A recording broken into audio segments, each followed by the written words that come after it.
The knife clatters against the plate. My fingers freeze. The sound echoes through our kitchen like a gunshot. Dad's head snaps up from his newspaper, his eyes narrow. Anna. Just my name, nothing else. But I know that tone. Sorry, I whisper, quickly repositioning the knife alongside the fork. I've been setting the table for 20 minutes, making sure everything is perfect. The fork's exactly 1 inch from the edge. The napkins folded into triangles, just the way Mom likes. The glass is placed precisely above the knives. It's Sunday dinner in our farmhouse outside Millfield, Ohio. The June heat presses against the windows, making the kitchen feel smaller than it is. The ancient air conditioning unit rattles and wheezes, but barely cools the room. Mom waddles in from the living room, one hand supporting her lower back, the other resting on her enormous belly. 8 months pregnant, and she looks ready to burst. Dark circles shadow her eyes. She hasn't smiled in weeks. Is the table ready yet? She asks, not really looking at me. Almost done. I carefully place the final spoon, then step back to check my work. Dad folds his newspaper with a sharp snap. Took you long enough. I bite the inside of my cheek and force the corners of my mouth upward. The smile feels plastic on my face. I wanted to make it nice. Mom sighs as she lowers herself into her chair. Richard, would you get the roast out of the oven? Anna, the potatoes. We move around the kitchen in our familiar dance of distance. No one touches, no one speaks unless necessary. The back of my hand brushes against the hot dish of potatoes as I set it on the table. A flash of pain. I swallow the yelp that rises in my throat. Sit down, Anna, Dad says, already cutting into the roast. We need to discuss something important. My stomach tightens.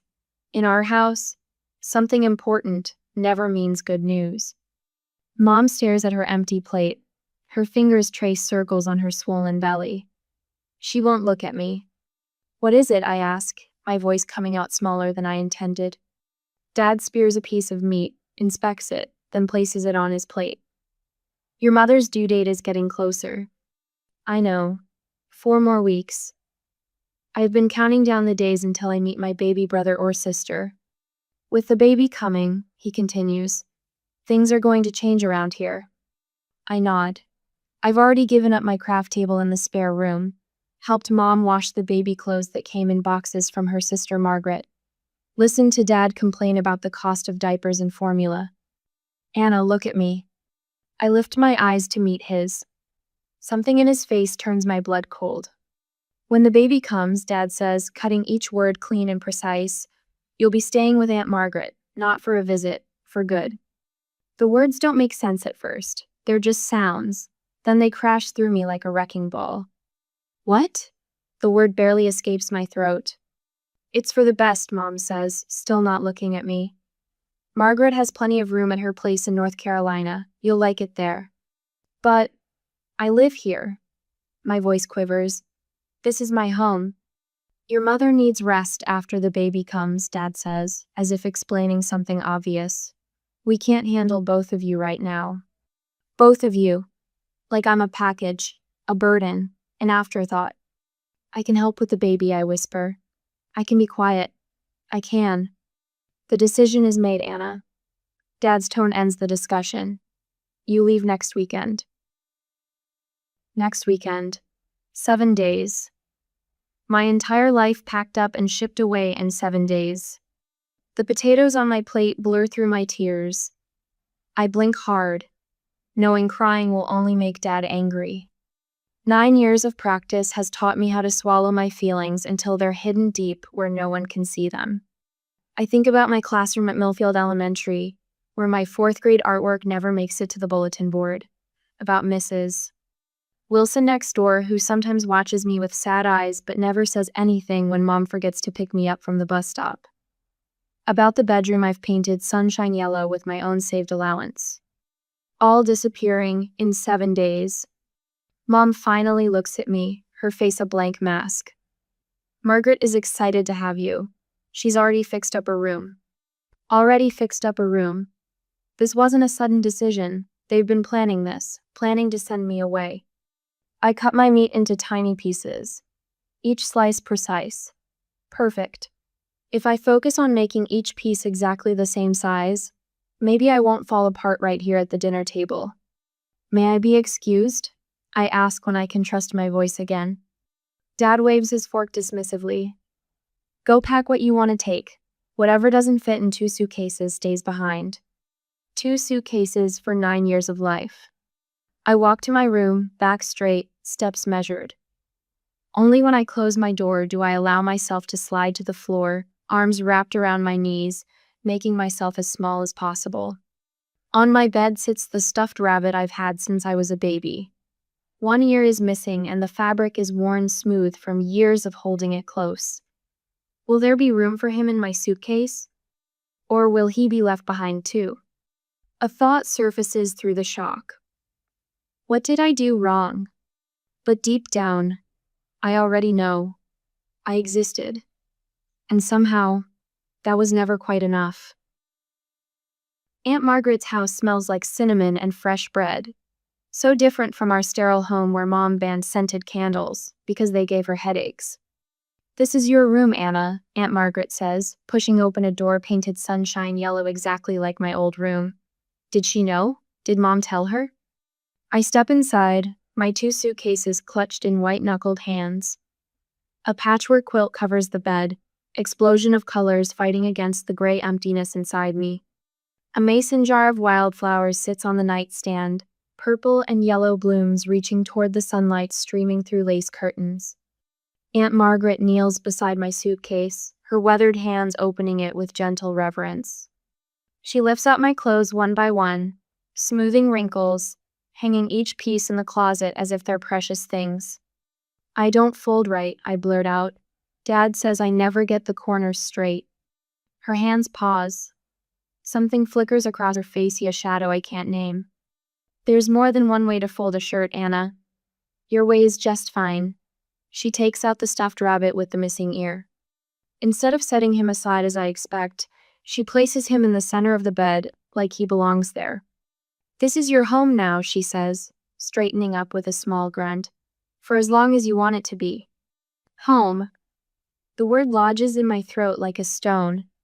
3 weeks later, I'm exploring the attic. Aunt Margaret said I could look for books up here. The floorboards creak beneath my feet as dust motes dance in the beams of afternoon light. Cardboard boxes line the walls, each neatly labeled in Aunt Margaret's slanting handwriting. A wooden trunk catches my eye. Inside, I find old photo albums, Christmas ornaments, and a stack of letters bound with faded blue ribbon. I recognize Dad's handwriting immediately. My fingers tremble as I untie the ribbon. The first letter is dated 14 months ago.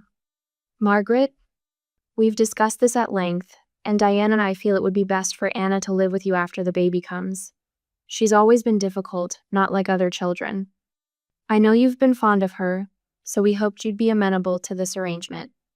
Difficult, the word burns into my brain. I flip through more letters, scanning the pages. Words jump out like slaps. Constantly requiring attention. Diane needs to focus on the baby. Never quite fits in with other children. Best for everyone. A floorboard creaks behind me. Aunt Margaret stands there, a tray with 2 glasses of lemonade in her hands. Her eyes land on the letters, and she sets the tray down with a sigh. I hoped you wouldn't find those. She lowers herself to the floor beside me, her knees popping. Anna. They planned it for a whole year. My voice sounds far away. They were going to send me away even before Mom got pregnant again. Aunt Margaret doesn't deny it, doesn't try to soften the truth. She just takes my hand. Your parents had offers of help from your Uncle James, from your grandparents. They refused. She squeezes my fingers. I wanted you here, Anna. I've always wanted you. I stare at the letters in my lap. Why didn't they want me? Some people shouldn't be parents, she says simply. It's not about you. It never was. My 10th birthday arrives on a Tuesday in September. I've been at Aunt Margaret's for 3 months now. She bakes a small chocolate cake with vanilla frosting. 10 blue candles form a circle on top. Make a wish, she says, her smile crinkling the corners of her eyes. I close my eyes and blow. I don't wish for them to take me back. All day, I wait for the phone to ring. It doesn't. 2 weeks later, a package arrives. Inside is a store-bought card with a cartoon cat wearing a party hat. Happy birthday, Anna, in printed letters. Below, in Dad's handwriting, from Mom and Dad, only Dad signed it. Mrs. Wilson, my new teacher, keeps me after class today. This essay is outstanding, Anna, she says, tapping my paper about pioneer women. You have a remarkable voice for someone so young. I wait for the but. It doesn't come. On the bus ride home, I press my forehead against the cool window, watching the countryside blur. The bus stops at the end of Aunt Margaret's long driveway. As I step off, Mr. Jenkins from next door waves from his garden. Got those tomato plants ready for you, he calls. Come by any time to pick 'em up. At dinner, the phone rings. Aunt Margaret answers, then smiles at me. It's for you, Anna. Someone named Becky? The girl from my science class. The one who asked if I wanted to be her partner. She wants to know if you can sleep over on Saturday, Aunt Margaret says, hand covering the receiver. A sleepover. I've never been invited to one before. The photo arrives on a Tuesday. A chubby baby with wisps of blonde hair. My brother, Logan. On the back, Mom's handwriting.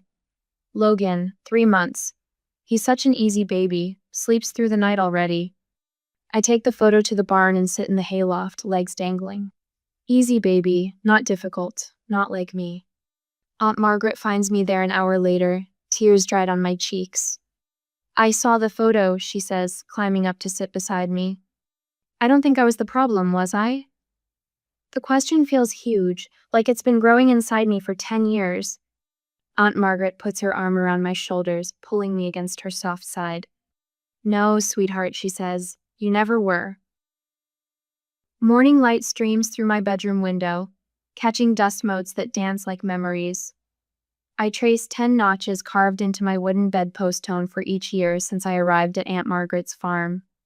The most recent mark still looks fresh, made just last month on what I've come to call my second birthday. 10 years of transformation can't be measured in simple lines on wood, but they're there all the same. Scrapbooks on my shelf chronicle the journey. Honor roll certificates, a spelling bee trophy, a newspaper clipping of me accepting the class president position. The frightened 9-year-old who arrived with 2 suitcases has bloomed into someone I never imagined becoming. I pull on jeans and a faded t-shirt, the day already promising summer heat. Outside, the farm stretches before me no longer foreign territory, but a sanctuary I've learned to tend with my own hands. Each garden row, each repaired fence post, each chicken named and cared for, has taught me self-sufficiency in ways my parents never bothered to consider. Aunt Margaret stands at the kitchen counter, her hands working pie dough with practice movements. At 67, her fingers have grown more gnarled, but they never stop creating. College girls sleeping late today, she teases, glancing at the clock that reads 7:30 a.m. Summer break privilege. I steal a piece of apple from her filling bowl. Besides, I was up reading until 2.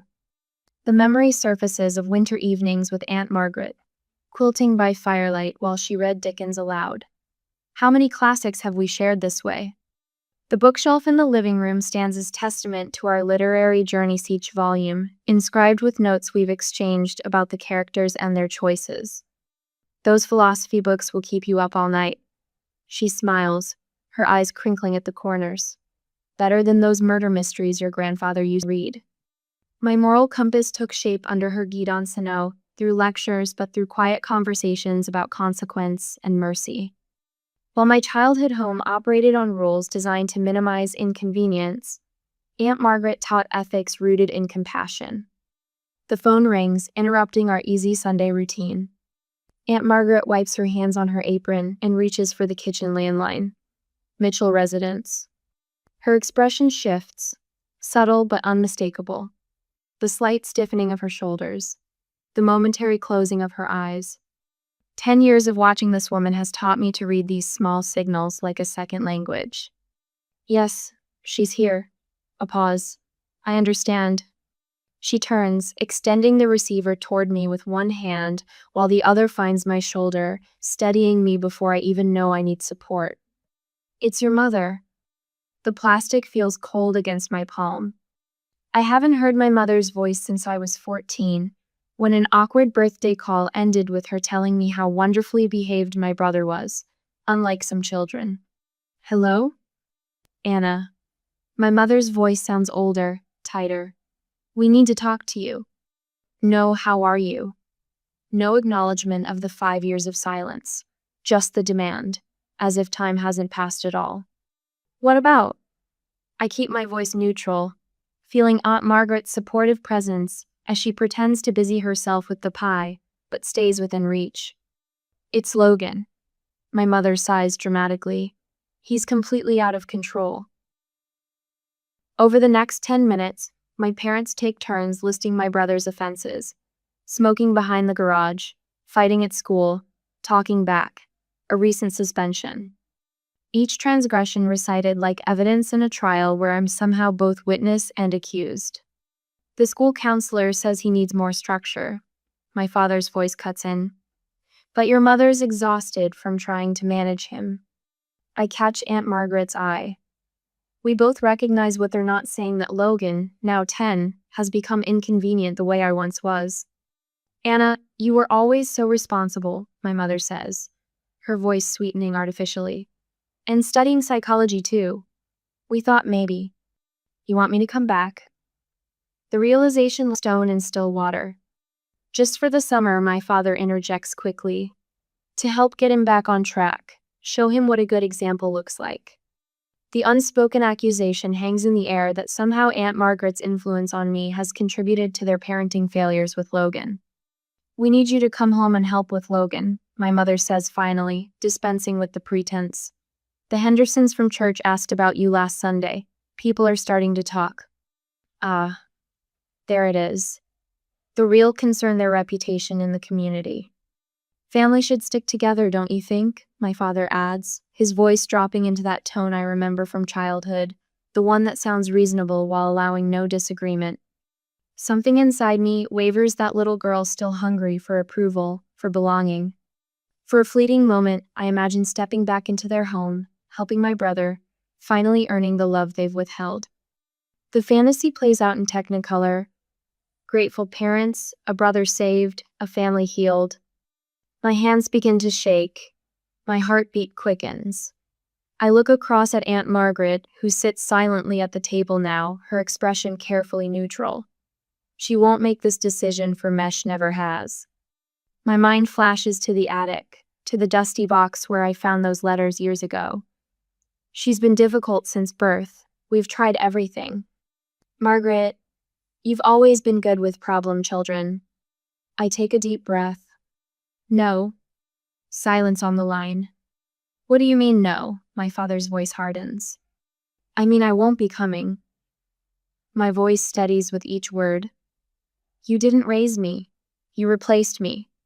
The sharp intake of breath tells me my arrow has found its mark. How dare you? My mother hisses. After everything we've done. What exactly have you done, Mom? Send a Christmas card every other year? My father's voice takes over, dripping with manufactured outrage. So you're just going to abandon your brother? Like a selfish? Like you abandoned me? The question comes out calm, not accusatory. No, I'll reach out to Logan directly. I'll be his sister, but I won't be your solution. Anna Elizabeth Mitchell, you listen to me. I gently place the receiver back in its cradle, ending the call without raising my voice once. Later, as evening settles around us, Aunt Margaret and I sit on the porch swing. Cicadas create a symphony in the summer darkness. The familiar creak of the chains matches our gentle rocking rhythm. You okay? She asks, her voice soft in the gathering dark. The tears come then, surprising me with their intensity. But they aren't sad tears, they're something else entirely. Release. Relief.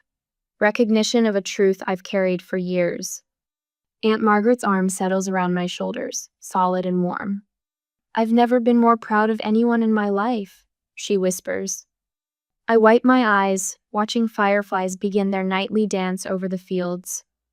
I keep thinking about what I owe them. And what did you decide? Nothing. The word feels like freedom on my tongue. I owe nothing to people who treated me as disable. We rock in comfortable silence, the night wrapping around us like a quilt stitched with stars. What I didn't know then was that my refusal was just the beginning.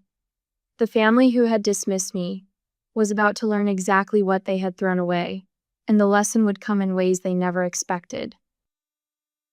The auditorium hums with anticipation. 600 faces turn toward the stage as the dean approaches the microphone. I smooth my graduation gown over my knees and take a measured breath. The Margaret Wilson Award for Leadership and Community Service goes to a young woman who exemplifies resilience, compassion, and vision. The dean's voice carries through the hall. This year's recipient is Anna Mitchell. The applause washes over me like warm rain. I rise, surprised by the steadiness in my legs as I climb the 3 steps to the stage. From the front row, Aunt Margreams. Her silver hair catches the stage lights, forming a halo around her weathered face. She's wearing her good dress navy blue with white piping, the one reserved for church and special occasions. The weight of the engraved crystal award settles into my palms. Cool, substantial.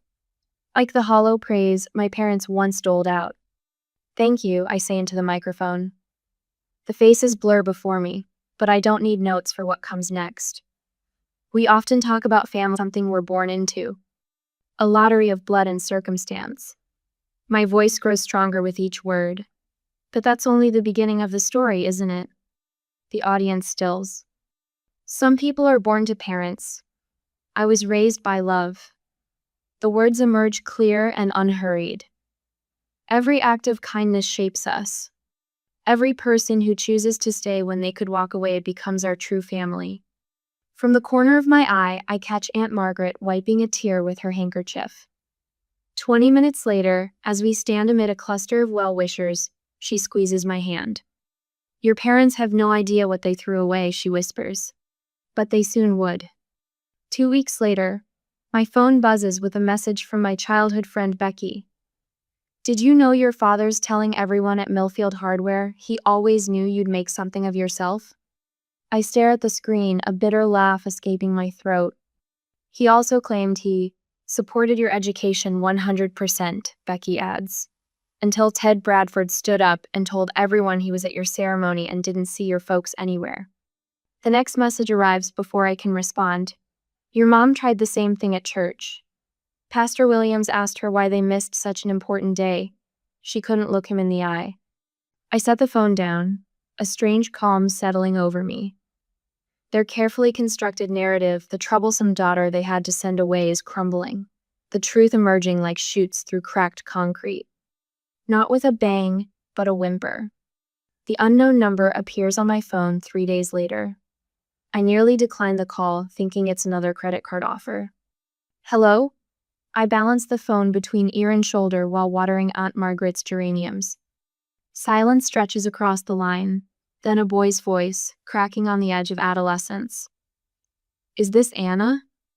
The watering can slips, splashing my feet. Yes. Who's this? Logan. A pause. Your brother. My free hand grips the porch railing. The brother I've never met. The baby who replaced me. I found your number in Dad's office. He continues, words tumbling faster now. In a folder with your college information. They talk about you like you're dead. But I've always wondered. I sink onto the porch swing, unable to form words. I've been following you online, he admits. Your speech at the awards ceremony went viral, you know. That's how I recognized you. You look like Mom, but different somehow. Happier, I suggest, finding my voice at last. His laugh comes short, hollow. Yeah, that's it. Another silence. I wish I had grown up with you instead. Maybe I wouldn't be like this. My heart cracks open for this boy I don't know, carrying wounds I recognize. Like what? Broken, he whispers. We develop a system Sunday night calls after our parents go to bed. Books shipped to a friend's house. Small acts of resistance and connection. Stand up straight when he yells. I tell Logan. He hates that. Bullies want you to cower. I tried it, Logan reports the following week. He got so red I thought he'd explode. You're not the problem, I remind him, echoing Aunt Margaret's words from long ago. You never were. One evening, I introduce Logan to Aunt Margaret via video chat. Her face softens at the sight of him, this boy, with my eyes and our mother's chin. Well now, she says, adjusting her reading glasses. Aren't you the spitting image of your granddaddy Harold? Logan's face lights up. My grandfather? They never talk about him. Something shifts in Aunt Margaret's expression. Perhaps it's time you met him. The call from my maternal grandparents comes a month later. I hadn't spoken to them since I was 8, another relationship my parents had severed. Anna? My grandmother's voice, tentative. We've been talking with Margaret. I hold my breath. We didn't know, sweetheart, about what they did to you. We were told you were difficult, that you'd chosen to live with Margaret. I say nothing. Let the silence do its work. We've seen the photos Margaret shared. Your graduation, the farm, you look happy. I am, I confirm. Logan isn't, she says simply. We're filing for temporary guardianship next week. 3 days later, Logan calls, breathless with news. I'm packing, he says. Moving in with Grandma and Grandpa Mitchell tomorrow. How did Mom and Dad take it? His laugh sounds stronger than I've ever heard it. I told them exactly why I was leaving. Said I'm going to live with people who know how to love. Like Anna did. I close my eyes, picturing my parents' faces. Their carefully constructed world, the perfect family narrative they'd cultivated after discarding my crumbling completely. Not with a bang, but a whimper. And somewhere in the years between the little girl setting a perfect table and the woman I've become, I find I don't need their world to crumble anymore. I just need Logan to be free. Gravel crunches under unfamiliar tires. I freeze, fork halfway to my mouth. Sunday dinner with Aunt Margaret's sacred ritual for 15 years interrupted by visitors we never have. A car door slams. Then another. Who on earth? Aunt Margaret rises, falling to her lap. I know before I see them. Something in my bones recognizes the intrusion, like an old injury that aches before rain. Through the kitchen window, my parents, standing awkwardly in the yard. Mother smooths her dress. Father adjusts his collar. They look older, grayer, but the set of their shoulders, that particular tension remains unchanged. Anna. Aunt Margaret's hand finds my shoulder. You don't have to. I know. I place my napkin beside my plate. Let them in. They enter with rehearsed smiles. Mother's arms open for a hug I don't step into. Father extends his hand, which I shake briefly. The calluses on my palms scrape against his soft skin. Look at you, Mother says, voice high and brittle. You're all grown up. Aunt Margaret folds her arms. What brings you here unannounced? Father clears his throat. Family matters. We've been doing a lot of thinking, a lot of soul searching. It's time to heal what's been broken. Mother nods, eyes glistening with tears that don't quite fall. We've missed so much of your life, Anna. 15 years. I keep my voice level. That was your choice. We were young, we didn't know better. Father gestures toward the dining table. Mind if we join you? We've driven 8 hours to talk. Aunt Margaret serves them plates without warmth. The clinking of silverware fills silences where conversation should be. Logan's doing well with Mother and Dad, Father says, as if commenting on the weather. But this situation can't continue. We need to present a united front for the custody hearing. Mother kicks him under the table. Too late. So that's why you're here. The pieces slot into place. Not to heal anything. You need me to testify against my grandparents. Blood is thicker than water, Anna. Father leans forward. We're still your parents. We've missed you every day. Mother's hand reaches for mine across the table. I move mine to my lap. If we could do it all over again. But you can't, I finish for her. Father pulls out his phone. Let's take a photo, the three of us. Show the judge we're working things out. You can post it on your social media. I stand. Let's talk on the porch, just us. They follow me outside like I'm the parent, they the children. I pour 3 glasses of sweet tea from the pitcher we keep cooling. Ice cubes clink against glass. A perfect toast. 15 years ago, I begin. You sent me away with 2 suitcases. You never called on my birthdays. Never asked how I was doing in school. Never sent Christmas presents that weren't afterthoughts. I take a measured sip of tea. Now you need something from me, so suddenly I'm your daughter again. Father starts to interrupt. I raise my hand. He stops. I found the letters, in Aunt Margaret's attic. The ones where you called me difficult. Where you planned for months to send me away after Logan was born. Mother's face drains of color. Those were private. Yes, private plans about my life. Made without considering I was a person, not a problem to solve. I recite from memory. She's always been too much work, too demanding. The new baby deserves parents who aren't exhausted from dealing with her issues. The words still cut, even now. Father shifts, uncomfortable in the wicker chair. We were under tremendous stress. You have to understand. I do understand. Better than you think. From my pocket, I withdraw a small notebook. Flip it open. The real reason you're here isn't Logan's welfare. It's your reputation. The neighbors talk. Your church friends wonder. Your coworkers ask questions. Mother's hand trembles around her untouched tea. What will people think if this continues? That's always been your primary concern, hasn't it? A cardinal lands on the porch railing, brilliant red against weathered wood. I watch it until it flies away. I forgive you, I say finally, surprising myself with the truth of it. But I don't need you in my life. I won't testify against my grandparents. And I fully support Logan living wherever he feels safe and valued. Father's face darkens. After everything we've done for you, what exactly did you do for me? My voice remains steady while his rises. Name one sacrifice you made, one time you put my needs before your convenience. The silence speaks volumes. I stand. I'll show you to your car. They rise, mother wiping tears, father's jaw clenched tight enough to crack teeth. We're still your parents, he shouts as I walk them down the steps.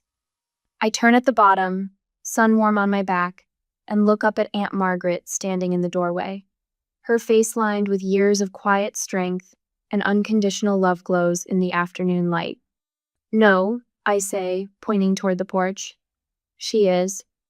Their car disappears down the long driveway, dust settling in its wake. Aunt Margaret's arm circles my shoulders as we watch together. You held your peace, she whispers. I nod, something unfurling in my chest like spring's first bloom. Not joy, exactly. Something steadier. The quiet strength of knowing my own worth. My fingers tighten around the rolled diploma as I cross the stage. The weight of it, this physical proof that I've completed my master's in child psychology, feels almost sacred. 5 years of work culminating in this moment. Anna Elizabeth Mitchell, the dean announces, her voice carrying across the auditorium.